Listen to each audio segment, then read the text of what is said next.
episode 305 of Good Luck High Five. Woohoo! That's right. I just put the top part of a Christmas tree in my mouth. That's not a lie.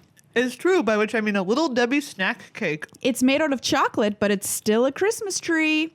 I think calling it made out of chocolate is too generous. What would you call it made out of?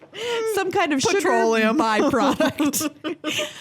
One of my great contributions to the magic community, I think, has been teaching Paula Rita Damagerosa what a Little Debbie snack cake was. Yes, absolutely. If you want to go back and witness that moment, you can go watch the recap of coverage from GP Minneapolis this past August. He was not impressed. Well, he shouldn't have been. What zebra cakes, though? Is that supposed to be an argument? Yeah. Your Honor, I submit zebra cakes Well, for your consideration. Motion denied. Hey, you're listening to a podcast that's all about Magic the Gathering, although mostly about Magic the Gathering. Whether you are part of your Magic community, you like going to GPs, PTQs, PPTQs, or you just like hanging out, playing on Arena or around the kitchen table. We're here for you. I'm one of your hosts, Maria. I'm another one of your hosts, Megan. And on today's show, we've got a lot of magic news for you, actually. We sure do. I thought this was going to be a slow news week, but I was wrong. You were. Yeah. I had no presumptions about the pace of news this week. You know, as somebody who used to work in news, I guess that's something that my mind just is like, is it going to be a slow news week or a good news week? What are you talking about, Maria? It's the week after Thanksgiving. I know, right? It's supposed to be slow, even on Thanksgiving. Is it? Yeah, because, man, on Thanksgiving Day and like Christmas Day, New Year's Day, you would just be like, oh boy, what am I going to put in this show? People aren't out making news right. on Thursday. They're not. They're at home having fun and not making news happen. Or having stress. Yeah. Speaking of, coming up next week, I believe, or in the coming month, if you are subbed to our board games channel over on the Good Luck High Five YouTube, we're going to bring you our top 10 games to play with your family this holiday season so that you don't have to have awkward conversations or play uncomfortable games like Cards Against Humanity. Great with friends, weird with family. That should be their tagline. Cards Against Humanity for that one. And spoiler alert, this is actually the first time we're letting people know that we've moved our board games channel over to a different channel. Oh, that's right. Yeah, so we used to have our board game review every Monday with our game guy, Nicholas. And newsflash, we're moving it over to its own separate YouTube channel because if you subscribe to us for just Magic, don't worry, it's only going to be Magic content now. And if you also like board game stuff, that channel is going to be all board games. That's right. Nicholas was just too ambitious. He's got too many videos in the hopper. Yeah, lots of cool stuff like top 10 lists, top 5 lists. He had a top 5 Kickstarter games for November that you might want to back, which is pretty cool. And here's the thing. We need you to go and sub to that channel if you're at all interested. Don't do it if you're not, obviously. But we need to get 100 subs on that channel before we can get a custom URL address for you to go to, so you can say good luck or youtube.com/GLHF board games or whatever. We need 100 subs, so we're at about 30 over there. So go over there. You can find the link in the show notes to this episode. Just look down at the text, it's in there. And we also tweeted it out, so you can go check back on our Twitter or our Facebook, because we let people know there. And soon enough, we'll have our own beautiful address that we can send you to. That's right. Speaking of, you can always go to our youtube.com/goodluckhighfive. Yes. Check out whatever sick videos we've got happening over there. We've recently had some brawl videos featuring Card Kingdom's sparring decks, which are chef's kiss. They're great. Beautiful. They're great. So well designed. So great. So much fun to play. And lots of other random stuff. You know, we were telling you what's going to be on the show, but now we're just telling you cool stuff because... That's true. We stopped telling you what was going to be on the show. I'll resume that in 1 second, because let's just stay on the off topic that we got on, which is I'm wearing this Good Luck High Five hoodie. That's right. Right now, and a lot of you express interest in wanting to be able to buy these. Yes, they are so nice. They have really these little great thumb holes in them in the hands, so you know it's already there. Yeah. And they're great. And you can get them. It's a limited print run. Yes. One-time offer. One-time offer. We weren't going to do this, but so many people liked them that we're now doing it. Yes. And on the back, you can get the name of any one of the GLHF pros. Yeah. Or good manager or bad manager or your own Whatever custom you want. name. Like we've had people put, like what they go on by on Twitch and on Twitter. We've had people put their own first name, their own last name. We've had people suggest that maybe they're going to put Spike Tournament Grinder on there, which is cool. Great also. So. Or you can pretend to be Kai Buddha and have people come up mistakenly and shake your hand at a GP. Exactly. Yeah, but these are great. It's become my favorite hoodie. They're lightweight. I'm not messing around. You definitely want to go in and buy one of these. And it's like, how much is it? $45? Yeah. It's plus shipping? $45 plus shipping. Yeah. Really cool. So it's nice. I would be wearing mine right now, except I wore it all last week while I was in the mountains, and it smells bad. Ooh, great endorsement. Great for the mountains. The mountains say it works. All right, so getting back to what's on the show, we have news. That's right.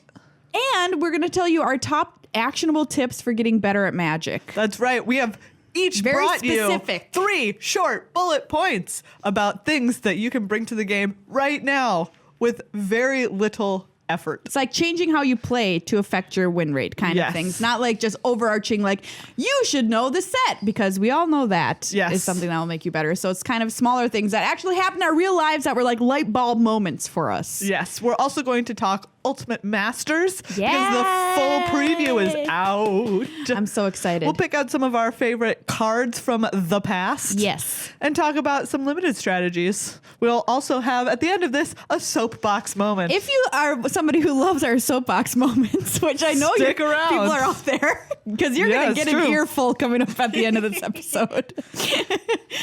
And we've got the winner of our November giveaway. So stay tuned for all of that and more.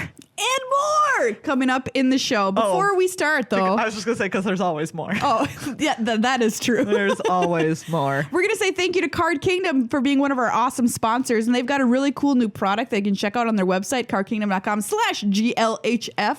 And it's called the Designer Draft Lumeria, the Infinite City. Ooh. So they've decided to make their own set in the vein of all the Masters sets that Magic has created, which is taking cards from past Magic sets and repackaging them in something new for you to draft. And they're like, hey, we could do that. Yeah. And so they did.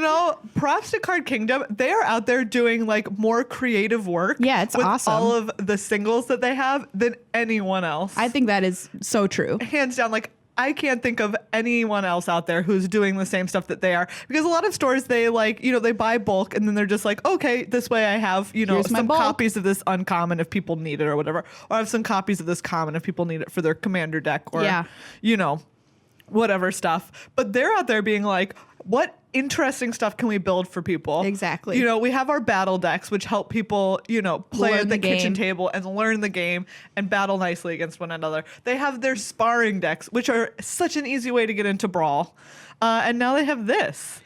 It's pretty cool. So what happens is you get a bundle with 24 packs of Lumeria, which, by the way, Lumeria the Infinite City is a great name. Yes. I think it's excellent. And each pack has 10 commons, 3 uncommons, a rare or mythic rare, a guild gate, and a random foil from across Magic the Gathering. So awesome. I really want to play this, and I emailed them, so hopefully they'll send us one to play and give away, because I think it's really cool. But anyway, cardkingdom.com/GLHF. Ask for a sticker in your order, and you will get one. Nice. And thank you to everybody who's a patron on patreon.com/GLHF Magic. Thanks to everybody who became a new member in the past month and everyone who's been a sustainer from the very start.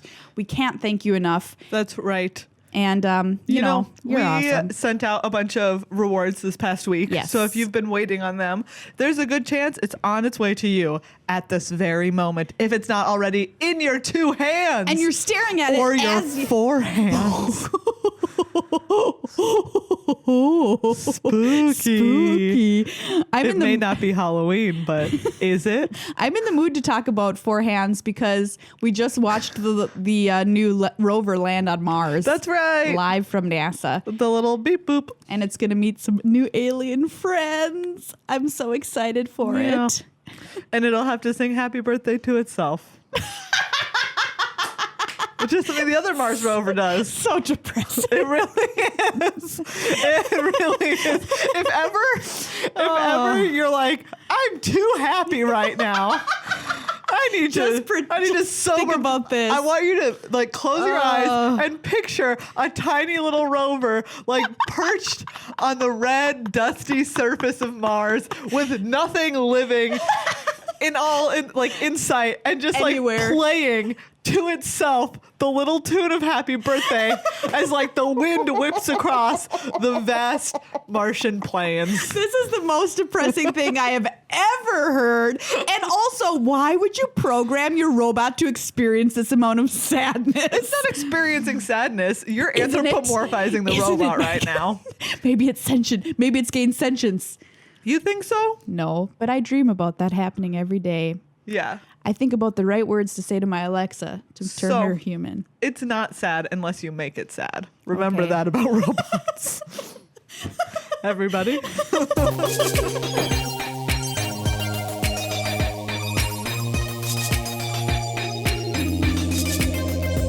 time for some magic news.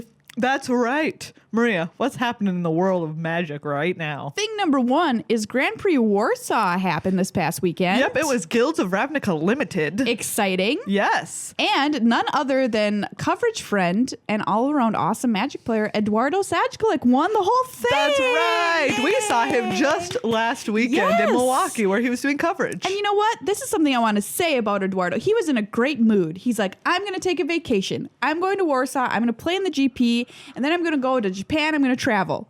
Nice. So his spirits were up, and he credits that as being part of why he won. Aww. And there's been so many people this past season of Magic who have said to me, I'm doing better because I adjusted my attitude about the game. And I said, you know what? I'm not going to put so much pressure on myself like Brian Braun doing. He's like, I'm just going to go up to every game and just be like, all right, well, let's see what happens and enjoy it. And then he made it back to World Championship this year because of that attitude. And that's what he credits. And I think that, you know what? I think there's something to it.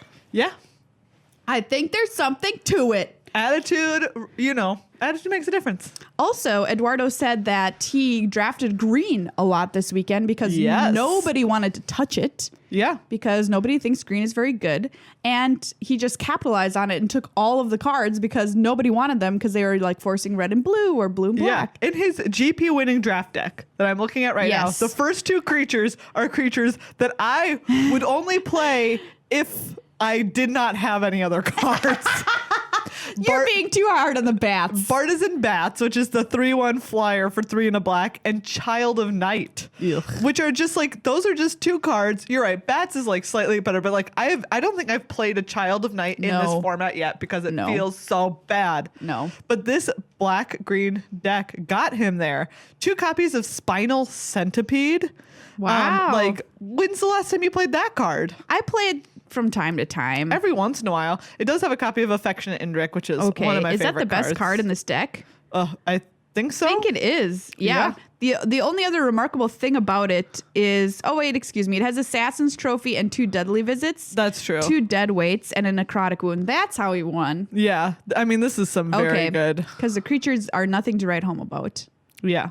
But that's pretty great. Good job, Eduardo. Pretty cool. So congratulations to him. All right, coming up next on news is an artist boycott. That's right. So artists have gotten together, a number of them, and been like, hey, we're not going to Magic Fest events in 2019 because it's so expensive for them and there's not enough in it for them. Yeah. So they wrote a letter that's just basically an open letter to anybody who plays Magic. And they said, hey, you know what? We would love to come to these things. But the problem is we just don't have the incentive to come there like we used to in the past. We used to get free flights. We used to get our hotel rooms comped, these sorts of things. Nowadays, that's not really the case anymore.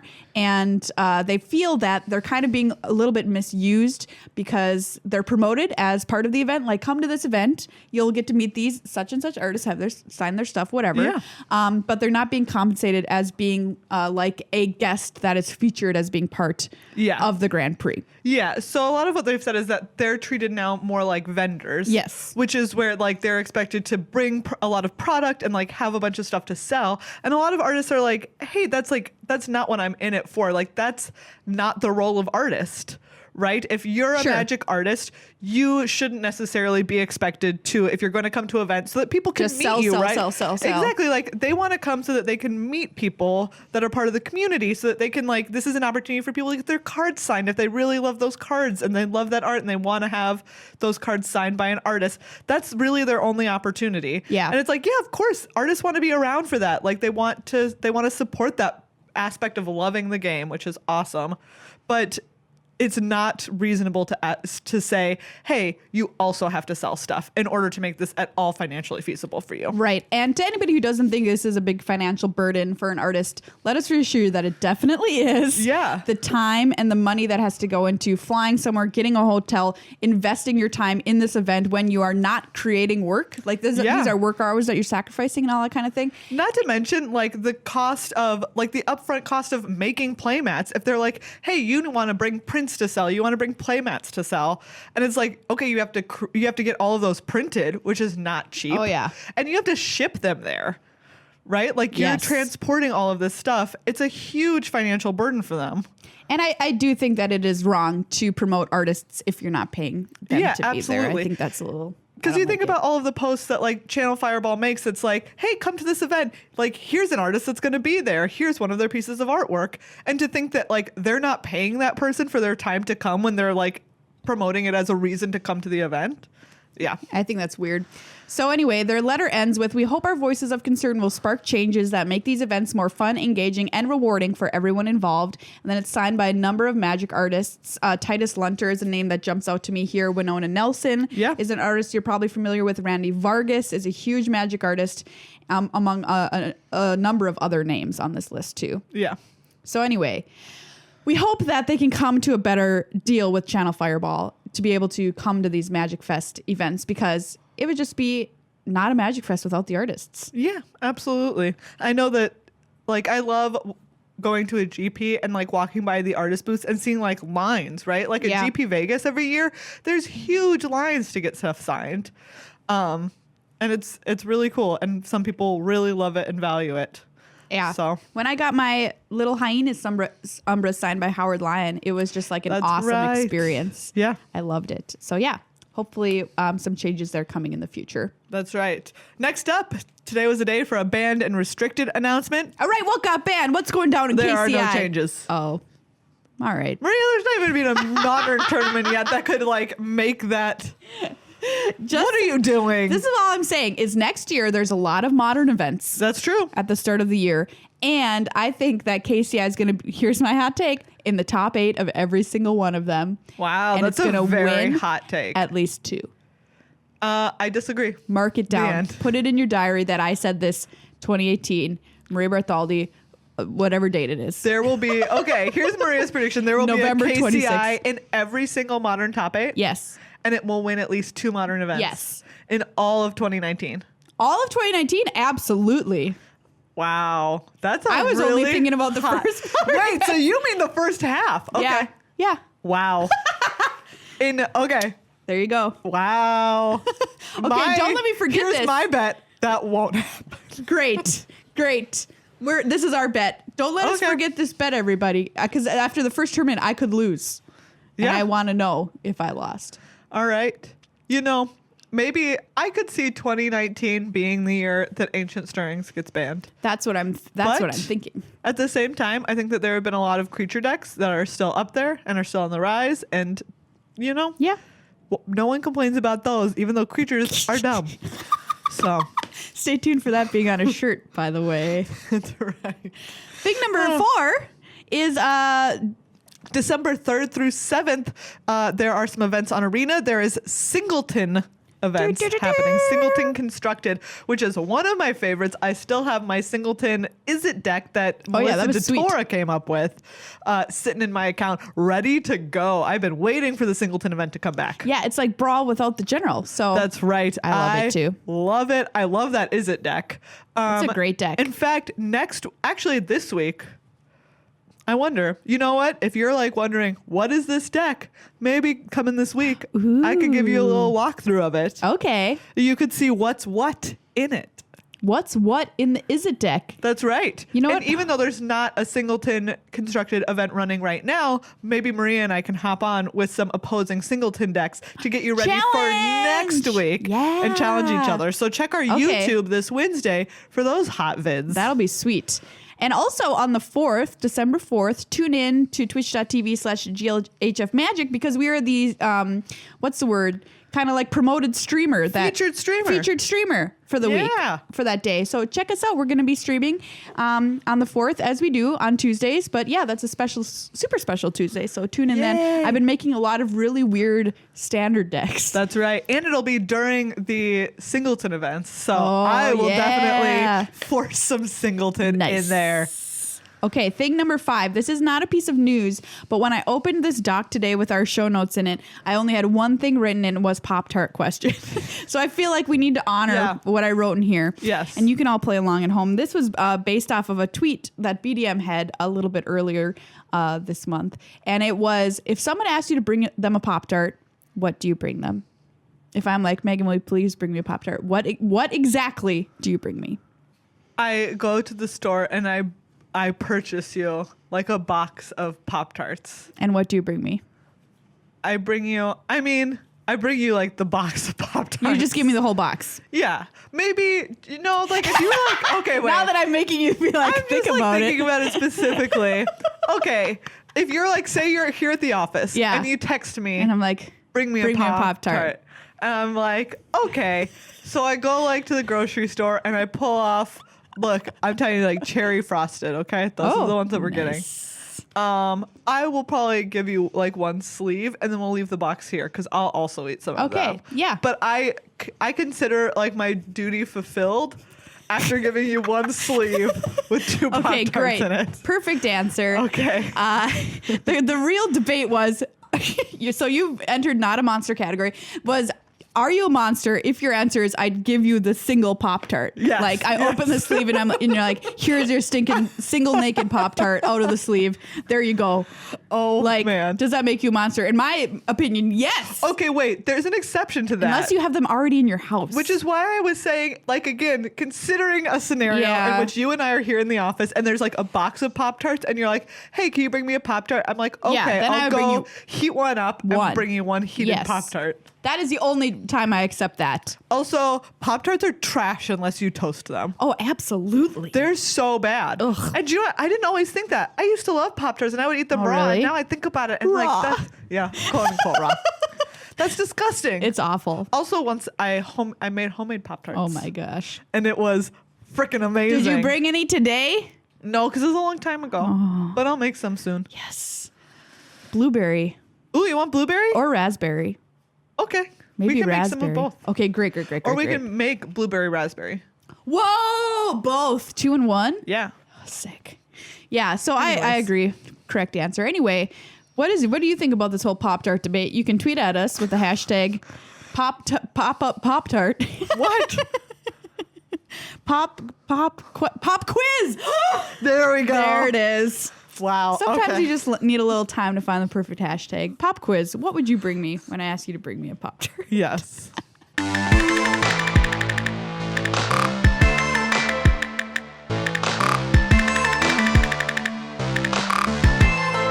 It's time for our top tips.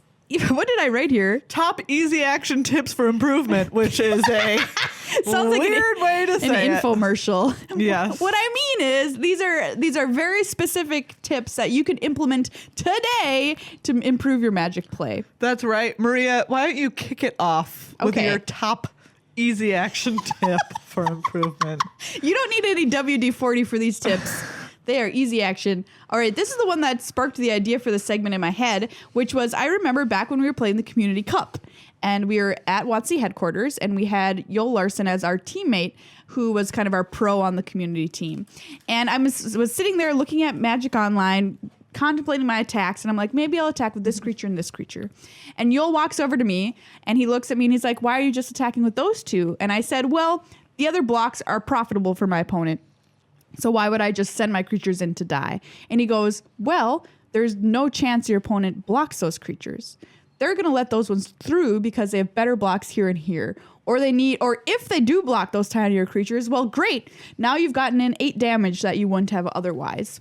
And I was just like, what? It was, galaxy brain moment for me, because I had never considered the benefit of attacking with more creatures to push more damage, because that's how I knew I was going to win the game. Or like, who cares? This creature is irrelevant. If they block there, my other ones will get through, or they're never going to block my tiny ones, and then I get through for 2 extra, and they have unprofitable blocks.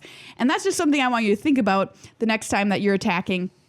Classic aggro play. I know. I was just like going to be like, caveat, your deck wants to attack in this scenario, which also, is all of my decks. Multiple creatures to attack with. Yes. So we're talking like at least 3 attackers.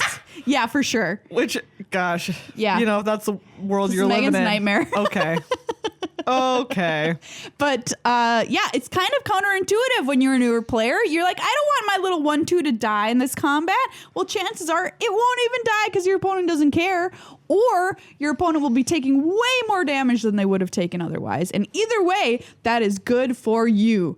There you go. That's my number 1 tip. Oh, all right. And it's made me a significantly better player, especially in Limited, I found. For sure. All right. What's your number 1 tip? So my first tip, I don't know if it's my number one. Okay. First tip. My first tip is not trading 2 creatures of equal size if you have a better blocker next turn. Great one. I just found that I did this, and like we've been playing 7 years now, 7 years now. Yeah. And I still do this sometimes if I don't actively think about it, where if like my opponent's on the play, they play a 2/2 on turn 2. Yeah. I play a 2/2 on turn 2, and I have a 2/3 in hand to play on turn 3. Yeah. And like they attack, and I'm like, this is a fine trade. Maybe they're both vanilla, right? Or maybe theirs has like a marginal upside as like an Amara or whatever, and mine's like a whatever. And I'm like, okay, yeah, I'll block this. Trade. Cool. That's great, right? I just traded card for card. Yeah. And it's like, no, why? And there's a chance, like, there's a very good chance that down the line, like, my creature's job is just going to be to trade with this 2/2. But, like, it's worth taking 2 damage to find out, right? Like, maybe I draw a pump spell later. Maybe I have, You need critical mass later in the game. Exactly. Maybe I want to make a good blocker even. Yeah, maybe I want to make a good double block later in the game. That's going to be profitable for me. Why am I doing this? So just slowing down sometimes and thinking, sometimes it is right to trade right then. It's like, okay, what my deck wants to do is make sure. Yeah. But if you're looking at a hand where it's like, next turn, I can just play something, or I'm likely to draw something that will just be able to block this creature easily. Honestly, even if it's like an 0/5 wall or something. Yeah. Just, get it out there and block with that instead. Sometimes it's worth it to take 2 damage to find out. Yes. There you go. Life is a resource, people. It's to be used. Okay. This is my second tip. This one was made more evident to me when I recently played at Grand Prix Seattle. And it's know your outs and actually play to them. Okay, this is something that players say all the time. Know what's in your deck. Know what you can do to set yourself up to win, even if you're in a disadvantaged position. But the thing is, we don't often live by this rule. Yeah. We're just like, I can't win. I give up. I'm not going to try. Maybe if I drew my dragon. All right. But here's the thing. This is what sets people who win, 63% of the time from people who win 58% of the time. Yeah. I think this is the kind of small margins that you've got to go for. And I remember a game where I was sitting there, I talked about on the show way back then when I was playing with my SRAM Senior Artificer deck. And I'm like, what way could I possibly have to win this game? And I knew that it involved drawing a combination of my 1/1 cat, lifelink cat, Sacred Cat, and a Spell Pierce. And I was like, okay, what do I need to do to set that up to be able to happen? And it involved like playing a series of 3 cards. And I got it. It happened, everybody. What I could possibly have as an out actually occurred, and I won the game. It was unbelievable. That was probably the best feeling in all of Magic, that I knew what I had to do and I worked towards it and I got there. Will I always get there? No way. But the small percentage of the time that you do is a percentage that you make up in wins. And where that's tiny little edge comes between winning X percentage of the time and like getting your win rate up just a little bit. And it's worth it too. Even if it doesn't pan out, it works your brain to the point where next time you're in a similar scenario, you can make better decisions and hopefully win those games as well. There you go. My next tip is just trying to use all of your mana or as much of your mana as you can every turn. Again, this isn't like a 100% of the time. Sometimes you're going to make some strategical decisions that are going to be a little bit better, but maybe use less mana than you have available to you. But generally speaking, if you're looking at your hand and looking at your mana available and what you're thinking about for planning your turn is, what is the most efficient way for me to use all of this? You're going to win more games. Right. This is how I feel about gas in my car. What? You know, if I'm driving around and I'm like, I could go fill it up now, or I could wait until it's all gone and then fill it up. You know what? I do that all the time.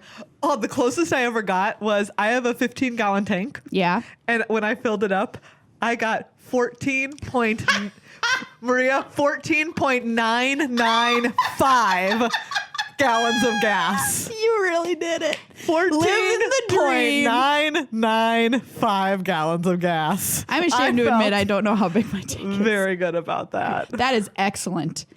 It was a great feeling. It was a great moment. I love that so much. And that's exactly how you should feel when you're spending your mana on a turn as a general rule. Yes. Because it sets you up better in later turns to be able to double spell, casting 2 things on 1 turn, which is critical for winning games of Magic. A way to get ahead finally. Yes. You know, a lot of the early game is just like building up, building up, building up, building up. And then it's like, okay, who's going to stumble first? And then it's time for some boom, boom baddies hitting the table. That was really upsetting. My last tip is very general, so I lied when I said they're all specific, is know that you're a good player. There you go. And even if you're not that good, you're probably, chances are you're better than a lot of people in that room. You're at least okay. All right. And that's what I want you to know is no matter how much you go into that tournament and you're like, I'm sure I'm like the worst player here. I'm at least bottom 10%. No, you're not. No, treat yourself like you're at least okay. Treat yourself to being okay. And don't assume your opponent is better at Magic than you. Yeah. Seriously. Because you will play worse when you assume that you're going to lose. If you sit down and you're like, my opponent looks like a grinder. They look like they play Magic online 24/7. You know what? Even if they look like that, they could just be like terrible or someone who only plays at their kitchen table. They're just there to have fun. Or do you know what? You might still be better than them. Yeah, that's true. That's true. You know? Yeah. See, so even now I need to learn the this benefit lesson. of that doubt. Yeah. There you go. That's our top. Yeah. Wait, here I have one more. Oh, okay, go. So my last one is you don't have to make optimal use of every card every time. Yeah, this is a great tip. This is, I think, most recently my biggest downfall. For sure. I think in the last couple of months. You want value. It's exactly is what has defined my losses the most. Where it's just like, oh man, this card is like, right, I'll like sit on it until it's too late because I was waiting for the perfect moment for it. Yeah. And you just can't do that. It's kind of like when you're playing against Infect in Modern and you want to wait and kill their creature on their turn because you're like, I'll 2-for-1 them. It'll be great when they like target it with a pump spell or whatever. And it's like, if you do that, you're going to die because they're going to have a way to protect it. So don't do that. No. Kill it on your turn sometimes. And it's that exact same thing. I know I talked about it back in August when it happened, but when I was playing GP Minneapolis here, which was Dominaria sealed. Wait, no, Corset sealed. Yes. And I got to play against Yuya Watanabe. Oh, I remember this. Who is obviously an amazing player. And I sat down and I was like, oh boy. And his deck was like kind of rough. He had obviously opened like a really mediocre sealed pool. But he had just gone aggro with it, which is the answer that a lot of people go with. Yeah. And my sealed pool was like really solid. I had 2 copies of Deadly Visit, which is the 3/black removal spell. And that card is so great, right? Yeah, it kills everything. Except that it's not great when your opponent is only playing crappy creatures. Yeah. And so it got to the point where he had like a bunch of 2/2s and a Daggerback Basilisk. And I had like some really solid blockers, like a 4/4 and a 2/2 and a 2/3 or whatever, right? And I'm like, this is great. I have this Deadly Visit in my hand and I'm like, I want to start attacking now. Yeah. But I'm like, I don't want to use this on any of these dumb creatures. And then before I was I just sat on it for too long because part of my brain was like, this card has to have more value. It's such a good card. And eventually he played like that +3/+3 and all creatures have to block it if able on the Basilisk and like wiped my board. Yeah. And it was brutal. And honestly, a couple of turns before I had been like, am I just supposed to play this on this Basilisk? Like, it's the best card on his board, but like, it's still a really crappy card. It's not good. I don't want to use this great removal spell on it. And the truth is I should have. I should have not sat around on that dumb card. Sometimes you have to respect the Basilisk. Sometimes you do. And the same think people have said the same thing about an 05 wall. And they're like, am I really killing this? Well, and sometimes the answer is yes. Because that wall is going to soak up, how much damage over the course of the game. Yep. Kill it if you need to. So there you go. Those are our top tips. Top tips that you can put into place today. Today. Fire up Arena. Get on out there. Play some games. If you use a top tip, please send us a screenshot with the hashtag top tip. Top tip.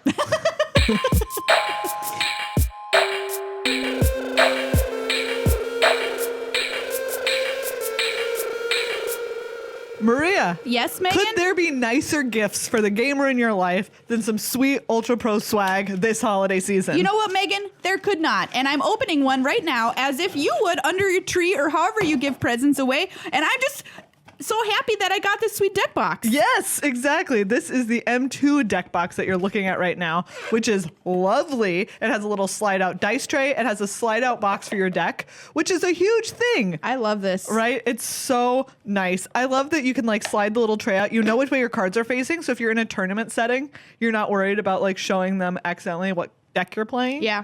And if you're looking for stuff like bags, sweet gamer bags, like the bag that changed Maria's life. Oh, yeah. So we always refer to it. That's what it is. Some really nice dice out there, like their gravity dice. They also have like metal D20s and stuff. If you've got people in your life who play D&D or other tabletop RPGs, there's great stuff for all sorts of gamers out there. Yeah, and if you have a special character that you love in Magic, chances are it's on a box from Ultra Pro. Yes, Seriously. or a playmat. Yeah, so go over to ultrapro.com and check their stuff out. They've got everything you could want for the gamer on your list. You know which one I was looking at earlier today because it's out in our office right now? Which one? Thassa. Oh, Thassa. I love it. So Thassa good. looks so good. I love that playmat.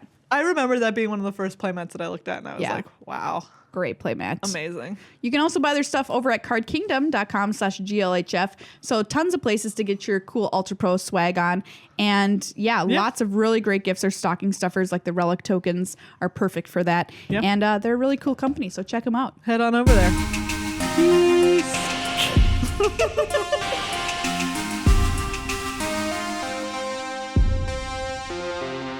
All right, we're going to talk about Ultimate Masters now that the set is fully spoiled and what you can expect coming up in Sealed and Draft. That's right. Because there's nothing I like better than drafting a master set. I think that's probably true. I love drafting these things. They're made for drafting. That's true. I really enjoy them. I don't know that I love them as much as you do. I think it's still a holdover from the first master set, Modern Masters #1. Yeah, you really loved that. Which I love more than anything. I really, like I said, I really enjoy them. I do miss like the flavor of the world of a regular draft set. Sure. Because to me it does, it's lacking a little bit where it's like, oh, there are all of these cool strategies, but it's not as synergistic.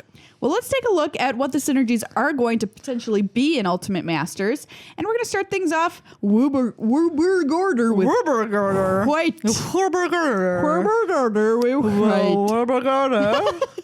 White. And just like a cursory glance through shows us that thanks to our preview cards like Daybreak Coronet, White's got a lot of auras going on. Nice. Just looking here, I've got Daybreak Coronet, which, that card's great. I've got Conviction, which is kind of a bad aura, but it's an aura nonetheless.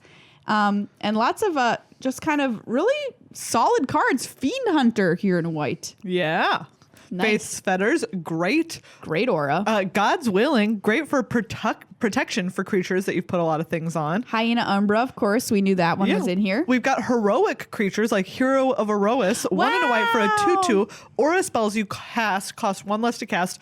Heroic, whenever you cast a spell that targets Hero of Erois, put a +1/+1 counter on it. I love that card. And wasn't this a rare back in the day in Theros? I think it was. Now it is at uncommon in this set, so that's pretty sweet. Yeah.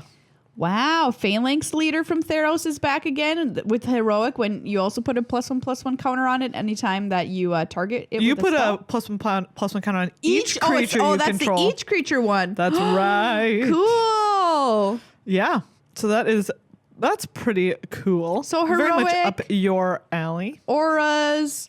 Wingsteed Rider is back. A classic heroic creature. If you haven't played with this card, are you ever in for a treat? You'll look at it and be like, "Is this really is this as good as it looks?" And the answer is yes. Yes, 2/2 flyer for 3, 1 white. Whenever you cast a spell that targets it, put a +1/+1 counter on it, flying. Wow. That's awesome. So make sure you pick up those God's Willings. Oh yeah. Target these and protect them while they've got all those auras on them. God's Willing. Very important. Remember not to name a color that is a color of an aura on your creature, because it will fall off. Very important to know that. So yeah, Heroic across white and apparently red as well. Yeah. Let's quickly zoom down to red here and take a look. We've got cards like, here you go. First one, a Crone Crusader. Yep, and Arena Athlete. Both heroic creatures in red. Very aggressive heroic creatures at the same time as well. Yeah. Ooh, Meghan, are you going to play with Conflagrate? Yeah. It's an uncommon in this set. Deals X damage divided as you choose among any number of targets for XX red, and you can flash it back for red and discard X cards. Very nice. So something else that red has got going on besides heroic is madness. Yeah. And some spell stuff too. Ooh, I love madness. Like looking at these two cards right next to each other, Faithless Looting and Fiery Temper. Whew, beautiful. Cannot wait. What's better? What's madness's best friend? Flashback. Yeah. For show. Anyway, Fiery Temper, deal 3 to anything. And Madness's best friend is discard. Yes. Yeah, that's true. So Madness, if you don't remember, says if you discard this card, discard it into exile. When you do, cast it for its madness cost or put it into your graveyard. So basically, you're getting value. If you have a card that says discard something, you can discard this and pay its madness cost and cast it for a cheaper cost. Oh, I miss Madness. That was a great... It was really good. That was back in Shadows over Innistrad. I really enjoyed that draft set, and I really enjoyed Madness. So I'm excited to play with it again. Desperate Ritual in red here. 1 in a red, add 3 red to your mana pool. Yeah. You know. Storm stuff. Staple. Yeah, so I think spells, madness happening here in red, and a little bit of heroic. Ooh, there's a Generator Servant, so you could also potentially do some ramping. Oh, yeah. Sack it to add colorless. Yeah. And if spent on a creature, it gets haste until end of turn. Speaking of madness, how do you like Mad Prophet, Meghan? Oh, that's right. 3 in a red, haste, tap, discard a card, draw a card. It's a little 2/2. All right. Into it. Yeah. Aggressive, madness, and spells, and heroic in red. Young Pyromancer getting a reprint too, by the way. Oh, yeah. In red. Okay, Very so nice. let's... And Thermo Alchemist is in there. Go back up here to blue. What's blue's deal? Well... Spells. As always, spells. There's Archaeomancer, which is one of my very favorite creatures. Oh, great creature. 2 blue for a 1/2 human wizard. When it enters the battlefield, return target instant or sorcery from your graveyard to your hand. Excellent. What value? Ether Snipe. What value? It's a 4/4 for 6. When it ETBs, return target non-land permanent to its owner's hand. Boom. Yeah. Or you can cast it for its evoke cost for 1 blue, where you just get the effect instead of the creature. Oh, beautiful. Love that card. Yeah, Ether Snipe is a solid buddy. It is a solid buddy. It's a solid buddy. Of course, blue has my classic card advantage favorites, like Dig Through Time. Yeah. Hello, old friend. Dig Through Time. Delve. It's an instant for 6 blue, but again, it has Delve. Nice. Look at the top 7 cards of your library. Put 2 of them into your hand and the rest on the bottom of your library in any order. And, of course, my best friend of all time. Oh, yeah, Treasure Cruise. The card that I am. Treasure Cruise. Welcome back. What am I? I'm a boat. You're just a giant boat. Yeah. Some of us are. Some treasure. Yep. I'm excited about Eel Umbra. So there's also going to be a slight Aura's theme in blue, it appears. Flash, enchant creature. It's a 1 in a blue aura. Enchanted creature gets +1/+1. It has totem armor. So we've got totem armor in white, in blue, and in green so far in this set. So that's pretty awesome. So totem armor. If you don't know, if the enchanted creature be destroyed, you're talking about the totem armors. Instead, remove all damage and destroy the aura. We're instead. in blue, Beautiful. the color of a card like foil and Treasure Cruise, and you're over here talking about Eel Umbra. You know me. Get out of my slice of the color pie. Ooh. You blaspheming monster. No, it'd be blasphemous if you... Well, I don't know. No, you're Never mind. blaspheming of blue. on my color. Look at, there's Flight of Fancy. It turns a creature into a flying creature, Megan. Look at that aura. When it enters the battlefield, draw 2 cards. Okay, I'm in. Oh, it's worth it. Yeah. That's pretty sweet. We mentioned Glen Elendra is in the set. Yeah. Oh, there's Just the Wind, which is one of my favorite Madness Great. cards. It manuses for just a single blue. Return target creature to its owner's hand, or 1 in a blue. For Bounce, bounce, bounce. Lab Maniac.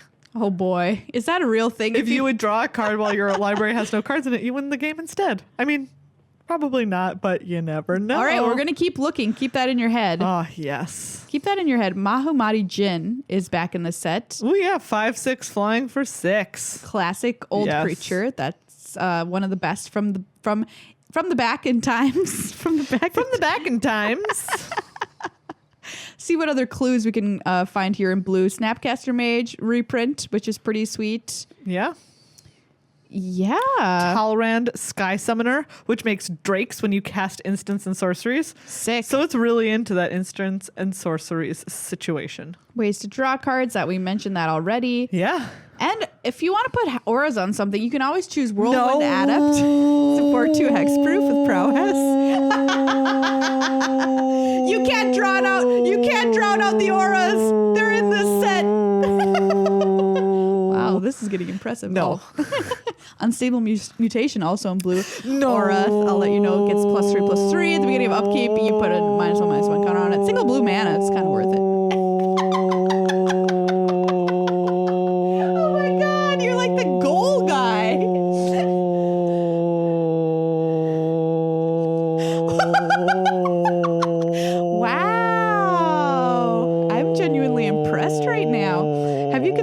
Deep sea diver. But that was so long. How long was it? I don't know. Please tweet at us with the hashtag Meghan's ooh. What? No, do not ever use that hashtag. I just want to know how long it was. I just want to know how long it was. Tweet at us with the hashtag how long it was. It's not any better. I know, but isn't it? Great. Thank you so much for this public service. Hashtag how long it was. How long was it? I can't remember which one I said. Either works. Let's go into black here. Bitter Blossoms in the set. Woo! That's right. I'm excited Make some about that 1/1 fairies. Megan's off it. Yeah. The new art is so pretty, though. Yeah. Oh, okay. So here's potentially a clue. Buried Alive is in black, which is a famous cube card for 2 and a black sorcery. Search your library for up to 3 creature cards, put them into the graveyard, then shuffle your library. Ooh, that's right. So how do we get them back? It's also got ways to make opponents sacrifice creatures like Chainer's Edict. Oh, yeah. Let's see. Well, keep going. Let's see. Oh, there's Death Denied, which is X black. Return X target creature cards from your graveyard to your hand. All right, there's a way. Well, I mean, it'll help you. You get them out of your library and into your graveyard and from your graveyard to your hand. Drawing cards, kind of. Yeah. And Tomb, the best way to put cards into your graveyard is for a single black. You get to search for a card, put it in the graveyard, and then shuffle. That's right. There's also Demonic Tutor to go get cards and put them in your hand. Goryo's Vengeance. Okay, there you go. Return target legendary creature card from your graveyard to the battlefield. And then you have to exile it at the beginning of the next end step. So it better be a good card is what you're telling me. Absolutely. I mean, at the very least, it helps you with Delve, like Gurmag Anglers in the set, which we talked about before. Here's Grave Strength, right? Choose target creature, put the top 3 cards of your library into your graveyard, then put a +1/+1 counter on that creature for each creature card in your graveyard. Never mind. That's a bad card. Don't draft it. Never mind. Ooh, another aura, Mark of the Vampire. Okay, great. Get going. Oh, there's Reanimate. Oh, yeah, there you go. Okay, so this is how we're doing it. They're both rares, but Reanimate single black, you can put a creature card from a graveyard onto the battlefield under your control. You lose life equal to its converted mana cost. Ooh, be careful. Be careful. Worth it. I love it. A lot of Shriekmaw, another great. After Muldrifter, one of the most classic evoke creatures. Oh, yes. 1 and a black to evoke it, and it has Fear. It is itself 4 and a black for a 3/2, and when it enters the battlefield, destroy target non-artifact, non-black creature. Pretty great. You could do some crazy things here. Songs of the Damned costs a single black for an instant. Add black for each creature card in your graveyard. Wow. You could do some dumb stuff there. Mm-hmm. Oh, look, it's us. Oh, it's us, the twins of Mara Estate. Yeah, that's right. We're so cute. This is a 3/5 for 4 and a black, or you can madness it for 2 and a black. Cool. Oh, there's also Unburial Rights. Here we go. This is how you're really doing it. This is the real card here. Unburial Rights. 4 and a black. Return target creature card from your graveyard to the battlefield and flash it back for 3 and a white. Okay. Nice. All right. So yeah, some ways to pitch cards and to reanimate in black. Lots of graveyard stuff going on. Lots of sacrifice stuff going on. We already talked about red. And let's take a look at green. Yeah. Boar Umbra. Here's our other Umbra. +3/+3 totem armor for 3 mana. That's a good deal, Megan. Just think about it. Wow. One of these days, you're going to draft the Auras deck, and you are going to be thankful. Or I'm gonna draft a lot of copies of Crushing Canopy. Okay, that's just Destroy rude. them all. Just rude. Destroy them all. Devoted Druid is in this set, which is a popular card in Modern. It combos. That's right. Eternal Witness. Cool. I love this art. I don't know the last time that we got new art on Eternal Witness. I don't know that we ever have. So this is super cool. 1 green for a 2/1 human shaman. When it enters the battlefield, you may return target card from your graveyard to your hand. Pretty sweet. Love it. Ooh, Golgari Grave Troll coming in at rare. Yeah. This is a more graveyard synergy here. And it enters the battlefield with a +1/+1 counter for each creature card in your graveyard. You can remove counters from it to regenerate it or dredge for 6. That's right. There are a couple of dredge cards, and then there are delve cards like Hooting Mandrills. Hooting Mandrills was a great card. Yeah, it back was. in the day. 5 and a green delve, 4/4 trample. Dang. Those monkey boys will provide a big beat for you. Just think about it. Yeah, just think about that. Noble Hierarch. Yeah. Cha-ching is in this set at rare. Classic. All right. This seems classic green so there's far. Penumbra Worm. Go up a little bit. Ooh. Which is 5 green for a 6/6 trample. When it dies, create a 6/6 black worm creature token with trample. Ooh, that seems very difficult to deal with. Here's another Umbra Ooh, for you. Snake Umbra, great. Iron Spider Umbra. Great. You like this one, Snake Umbra, whenever it deals damage to your opponent, you draw a card. Oh, I do like that. All right. Ooh, Staunch Hearted Warrior, another heroic. What about spider spawning? Uh-huh. All right, BDM, now's your chance. There you go. You can do some green-black graveyard shenanigans. Put so many cards in your graveyard. So many cards. Tarmogoyf, that's a card that cares about graveyards. Yeah. Wow. I mean, don't draft Tarmogoyf to play. Draft it if you need Draft it for the binder. Yeah. Ooh, yeah. I'm seeing so much graveyard in here. There's a lot of graveyard. Ooh, Wild Mongrel. This card is actually a great madness enabler. 1 and a green for a 2/2. Discard a card. It gets +1/+1 and becomes the color of your choice until end of turn. Cool. Very cool. Woodfall Primus, another great cube staple here. 5, 6, 7, 8 mana for a 6/6 trampler. When it ETBs, destroy target non-creature permanent. It has persist, so it'll do it again if it dies. Nice. And then a bunch of really powerful multicolored spells. Yeah. Wow. Angel of Despair, 5/5 flyer. When it enters the battlefield, just destroy a permanent. Nice. Sick. Gaddock Teague's getting a reprint here. Here, buddy. Golgari Charm. Nice. You can destroy enchantments. Oh boy. Wink, wink. Never mind. Leovold is in this set at Mythic. Sigarda, host of herons, flying hexproof spells and abilities your opponent's control can't cause you to sacrifice permanents. It's right up your alley. I will be snap picking that card if I get it. People have been talking about the art on this new vengeful rebirth. It's glorious. Seb McKinnon, correct? Oh, Seb McKinnon outdid himself again. This art is incredible. If you have not seen it, look up the new vengeful. I don't know why that word is difficult for me to say. Vengeful rebirth. Great. It is. Looks excellent. Great. He just is nonstop hits these days. Yeah. By the way. Just like our friend that we updated you on last week, John Cougar Mellencamp. Just nonstop hits. Kitchen Fangs. Nonstop hits. Ooh, here's one of your friends from the Rakdos Guild. I know. I just see him and I get so excited. Rakdos Shred Freak. crossing my fingers for a reprint. 2-1 haste for Rakdos Mana, Rakdos Mana. You know, that's such a classic Rakdos card. I would be very surprised if you didn't get one of those buddies next set. And the name is so good. Yeah. Just a shred freak. What does that even mean? You know, he likes to. He's a real shred freak. Play guitar. Yeah, that's true. Fire and Ice returns in red and blue, and of course Slippery Boggle. And then we've got our big bad Eldrazi baddies. All is dust. Sacrifice all colored permanents. Yeah, that card is brutal. Whew. Nice. Emrakul, the Aeon's Torn, is in this set, along with Kozilek and Ulamog. Yeah. And plus Ulamog's our buddy Crusher. Karn Liberated. Welcome, Big Karn. Big Karn. Big Karn. Ooh, Engineered Explosives. Beware. I'm glad this card is getting a reprint because that's a pricey card right now, and it's a great sideboard card in Modern. Heap Doll. Sacrifice Heap Doll. Exile target card from a graveyard. Weird. Okay, so that being in the set seems to be a pretty big clue to me that you're going to really care about graveyards in this set. Well, you know, with Madness, letting you discard enabling better discard scenarios. Lots of ways to discard cards because there's Madness in the set. True. Ways to reanimate creatures. Ways to dredge creatures. Spider spawning. Yeah. I'd say graveyards are big time right now. Don't overlook lands either. Cavern of Souls is reprinted, which is pretty important in the set, as well as Celestial Colonnade if you're one of those kind of horrible people that plays with this card.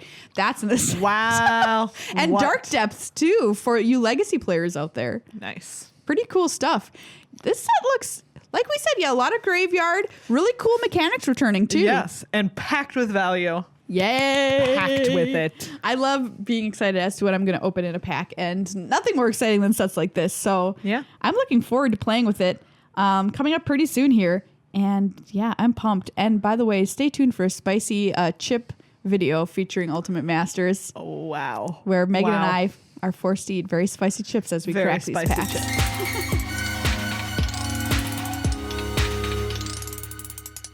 It's time for a Good Luck High Five Soapbox moment. That's right, everyone.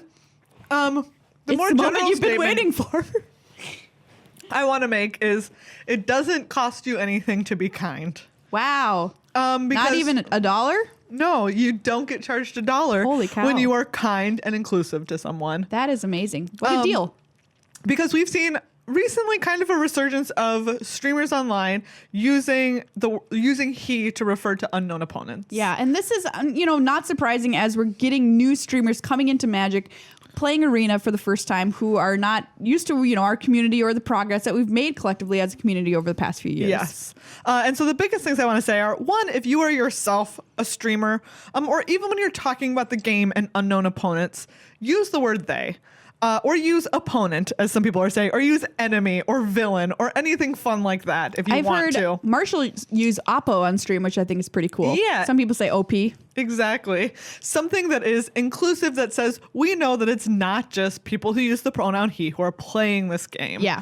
And it literally costs you nothing. I don't understand why people get so upset about being like, well, like I'll just use he. Why do you care? And it's like, why do you care? I told you why I care. It's because I want someone to tune into a stream and be like, hey, there's a place for me here.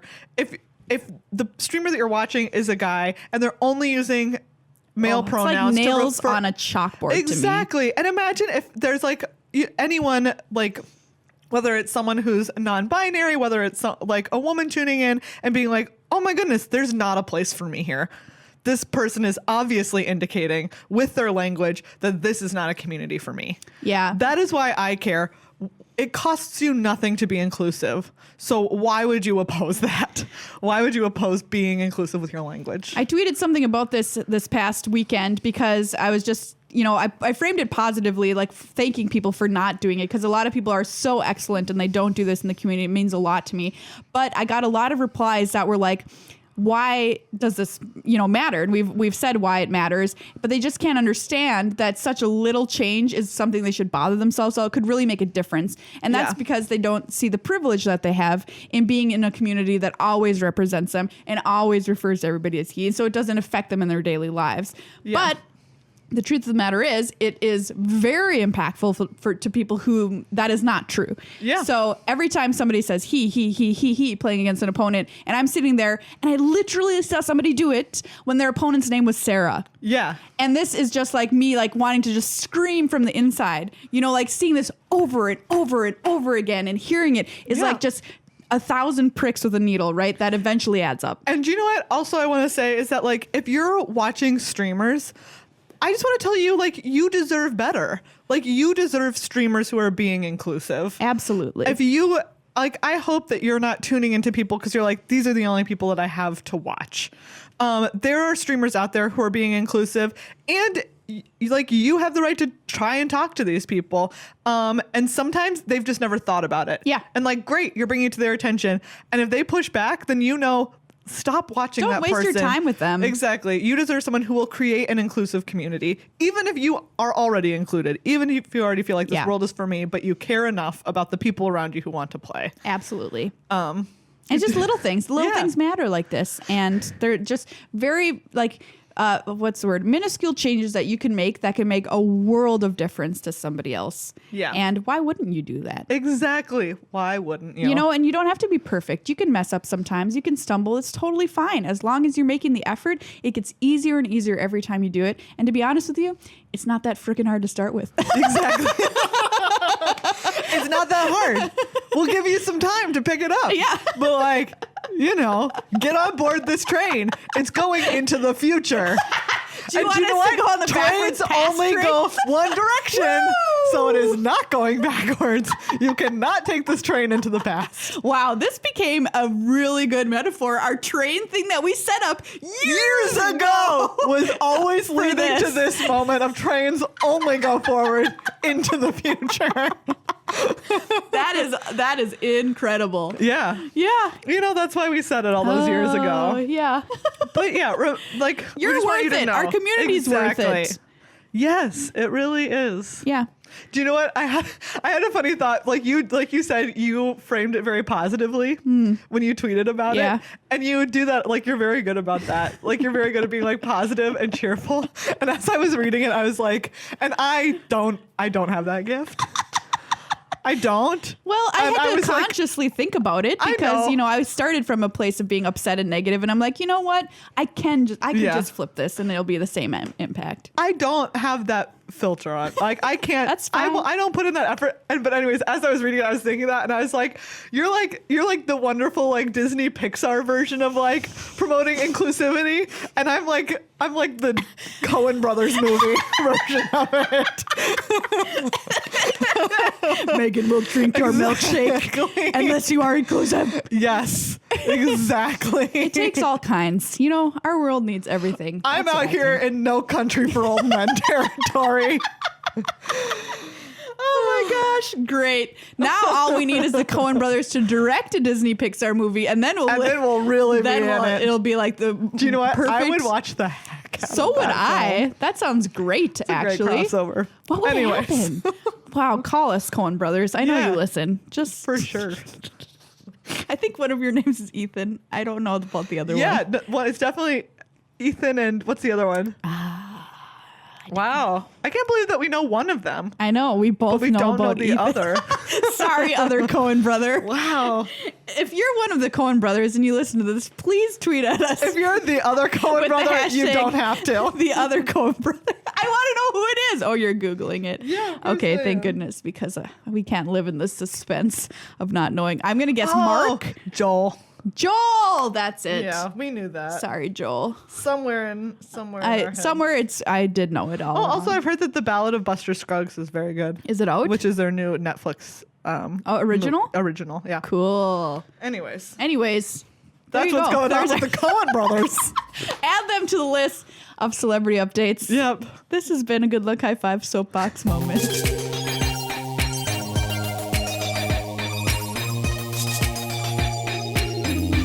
All right, everybody, that's our show for this week.